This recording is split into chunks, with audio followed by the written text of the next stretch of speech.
This is just one simple rep of the three circles from the beginning all the way to the end to the diagnostic question. And it's for you, Sergio. I hope it helps. Appreciate you helping me to make this better. So here we go. I'm going to flip over to my other camera.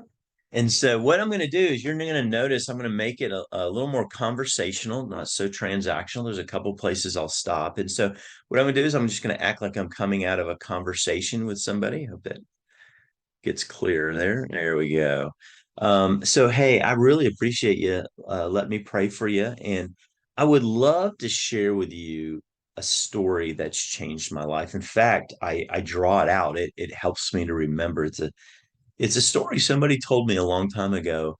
And I actually used three circles to do it. The first circle represents the world we live in. And would you agree we live in a broken and messed up world? Let them respond. Some will go, no, no, it's a good place. I'm like, yeah, there's good things, but there's a lot of brokenness. I mean, you could just turn on the news, wars, COVID, school shootings, divorce. There's just all kinds of brokenness going on. And what I want to tell you is, and I think we sense this intuitively that this could not have been the way God originally created the world, and it wasn't. In fact, God originally created the world good. In fact, he called it good seven times. And I put a heart there because we experienced a perfect relationship with God and with others.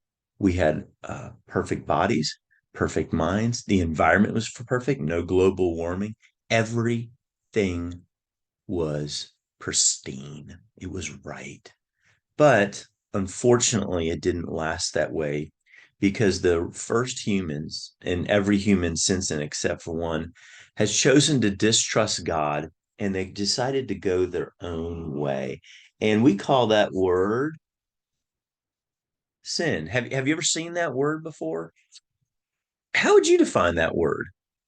And so we listen to them and they'll say some interesting things. I'm like, yeah, yeah, that's a sin.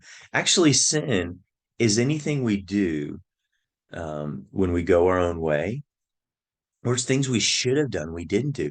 In fact, sin is also thoughts that we've had, bad thoughts, which, my goodness, we've all done that. And so we've all fallen short of God's standard. And that lands us in this broken world. In fact, we're born broken. And as we grow older, we begin to feel this brokenness. In fact, this brokenness comes and finds us. We don't have to go looking for it. And what we do is this brokenness, and as we get older, we start to run after things or start to do things that help us cope with brokenness, help us escape from brokenness, helping us even cope with brokenness. And some people, man, they think, man, money will fix that's the brokenness will be taken care of. And that does help. Some people find it in a relationship. Some people find it in work. And some people find it in destructive things like drugs and alcohol or pornography. And I had a lady a few weeks ago tell me her food is an escape for her. And then the perennial thing that people try to do is just be a good person or go to temple or even church or something like that in the hopes of making themselves better. Not all these things are bad, and the problem is they just don't work. And what happens is you run after one and then you go and you run after another and you're in this vicious cycle, almost like a bungee cord. It just bounces you back into this brokenness. And so if you live your life in this broken cycle, and by the way, none of these things work because they never really address what broke us. So if you live your whole life right here in this vicious cycle, which most people will, two things are going to happen to you when you die. And this is kind of offensive. And this is what somebody told me. I didn't like it. In fact, I didn't agree with it. You're going to be separated from that loving God.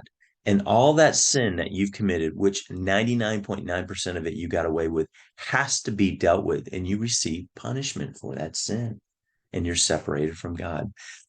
But God loved us so much, he didn't want to leave us here. And he knew there was nothing we could do to get ourselves out of this broken cycle. So, what God did in his grace and mercy and love is God came down to this broken planet in the form of his son, Jesus, as he came down. And Jesus lived a perfect life, unlike you and me, which set him up to be a perfect sacrifice for your sins. So all of your sin judgment was poured out on a perfect being. And it took a perfect being to take the punishment.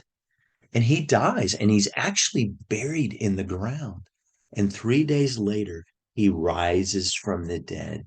And when Jesus rose from the dead, it authenticated he was actually the Son of God and that death could not hold him back. He is the only being death could not hold back. And also, he did several things for us when he did that. That sin is a debt to God. He pays it.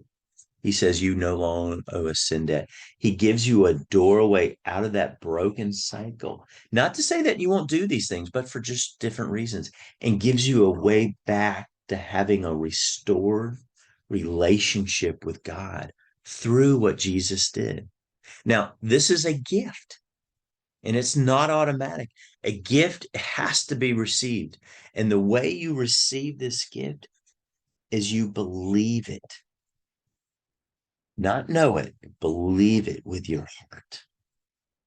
And once you believe that with your heart, out of a sense of gratitude, not earning, you begin to surrender your life to Jesus. Now, have you heard of that word surrender before? When you hear that word, what comes to your mind? Let them respond. And I'm like, yeah, they'll tell you that everybody usually nails that. I'm like, that's right. You begin to follow him. And we actually say that Jesus becomes the king of your life. That's a crown. And then when this happens, you become a new creation. The old begins to pass away. The old way of thinking and acting doesn't happen overnight. But from God's perspective, you're new and you begin to grow in your relationship with God. But he just doesn't leave you over here to marinate and grow. He actually, and this makes sense, he actually sends you back into this broken world like an ambassador to tell your friends and family about what Christ has done for you.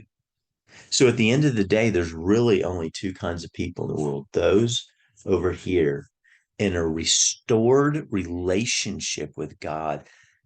And they're going to spend eternity with him when they die because they believed and they're surrendering to Christ. And then there's people over here who are good people. I'm not saying they're probably people you know who maybe even heard of this, but have never truly surrendered and believed in their heart. Which person are you? That's the three circles from tip to toe. And if you'd like to, there'll be another video on the three different responses that we get to the three circles. So you can watch that in another video.